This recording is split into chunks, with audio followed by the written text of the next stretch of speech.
UFC debut against the Heat, Karo Parisyan, the Armenian with a bad attitude. Georges St-Pierre against Karo, the Heat Parisyan. 22-year-old against 21-year-old.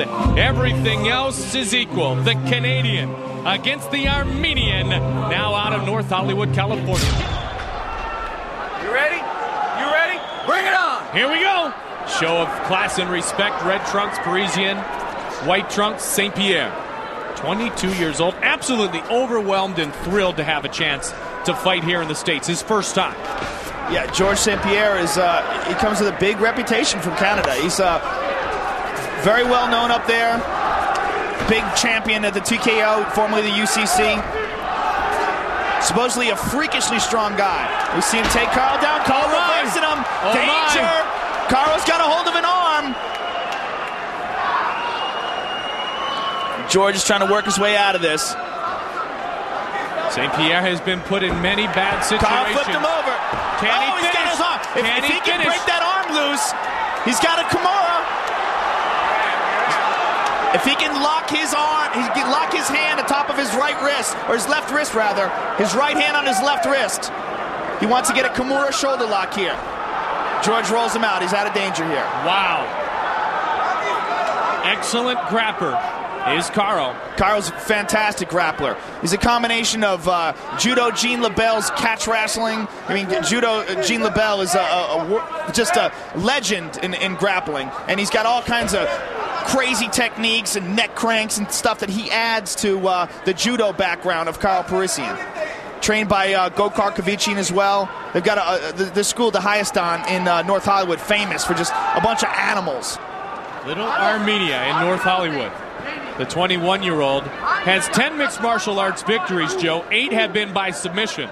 He almost had another one by submission there. This guy's 21. He's fought Sean Shirk twice, lost once to decision, once by TKO. Beat very well-rounded and well-respected Fernando Vasconcelos. And his debut in the UFC against Dave Strasser was nothing short of spectacular. Won that one with a submission by Kimura at 3:52 of round 1. Debut for St-Pierre in the closed guard of Karo Parisyan. If you look at him, like physically, not a very imposing guy. He doesn't even really look like a professional athlete because he doesn't spend any time in the weight room. All of his time is spent doing judo. He's got incredible core strength and just a great ability to manipulate his weight. Oh, good punches by St-Pierre on the top. St-Pierre, well-rounded, loves to take his opponents down and then work towards that ground and pounder submissions. This is what he is trying to do here halfway through round number 1. Karo's doing a really good job of keeping in his guard. St-Pierre's trying to pass, but Karo's keeping him in there.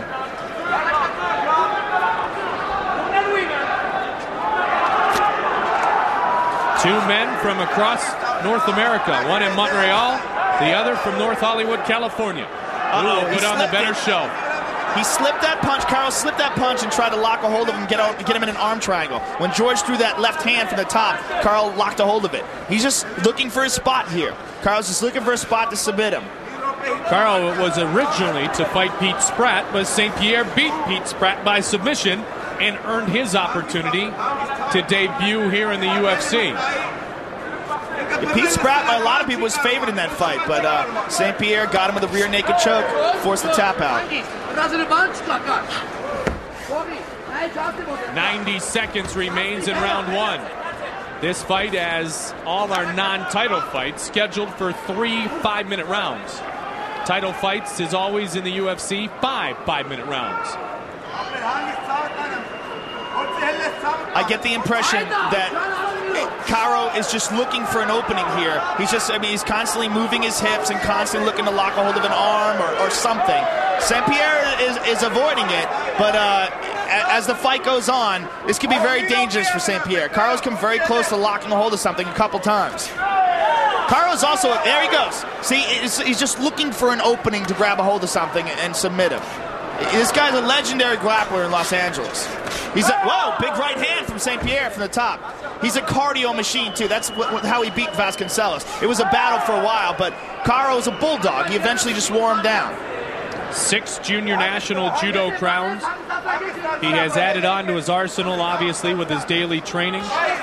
Started with Gene LaBelle when he was 8 years old. Gokar now his main trailer, his main trainer, and he is really starting to expand his game, and his game is mixed martial arts. His game is mixed martial arts, but he is definitely a judo guy. That is his strength. He is right now currently one of the top 3 in the country in judo, and he's even considering competing in the Olympics for judo.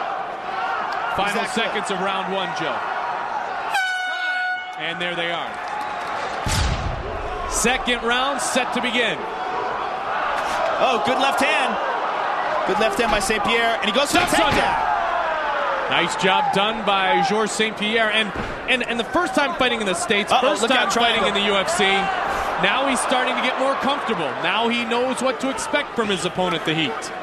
Yeah, he absolutely felt him out in the first round, and I think he feels pretty comfortable on the ground. Whether that's a mistake or not, we're going to find out. We certainly will. His strength is Brazilian Jiu-Jitsu and wrestling as well.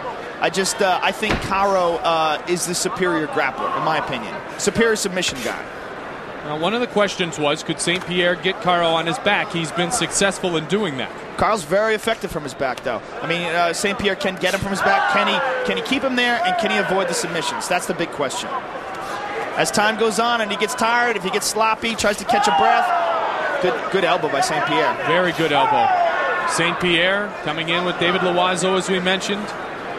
Normally, St. Pierre walks around at about 180, 185, so he's got a very large frame, cutting to 170 in the welterweight division to take on Parisian. He is very big. He's very. You compare the two of them together, you wouldn't even think they're in the same weight class. Absolutely. And can he use that to his advantage here? Well, so far he's using it to avoid submissions, and he's staying on top, and he's landing some shots, but nothing that's going to stop a fight. Worked the midsection a few times and had hope that Parisian had brought the guard away from the face. Caro's looking to grab a hold of a leg. Caro has devastating leg locks, too. Right now, he's got his right leg wrapped around St. Pierre's left leg, right arm, rather, wrapped around St. Pierre's left leg. It looks like he's looking for a leg lock. If he would free up his left leg, see how he's trying to free it up and roll over? Make him pay, make him pay, make him pay. He's holding that leg. He's just looking to get a good lock on it. Plenty of time remaining in round 2. Just under 3 minutes remains. And he's abandoned the leg lock. Oh, backhand. Oh, and a big left by St. Pierre.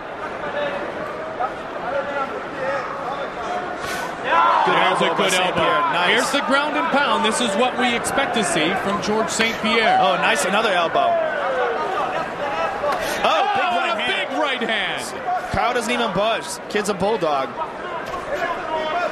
Trying to spin out. He's scrambling, looking to move his hips to get into a better position for submission. You can't keep taking those shots, though. He's bleeding. He is bleeding over.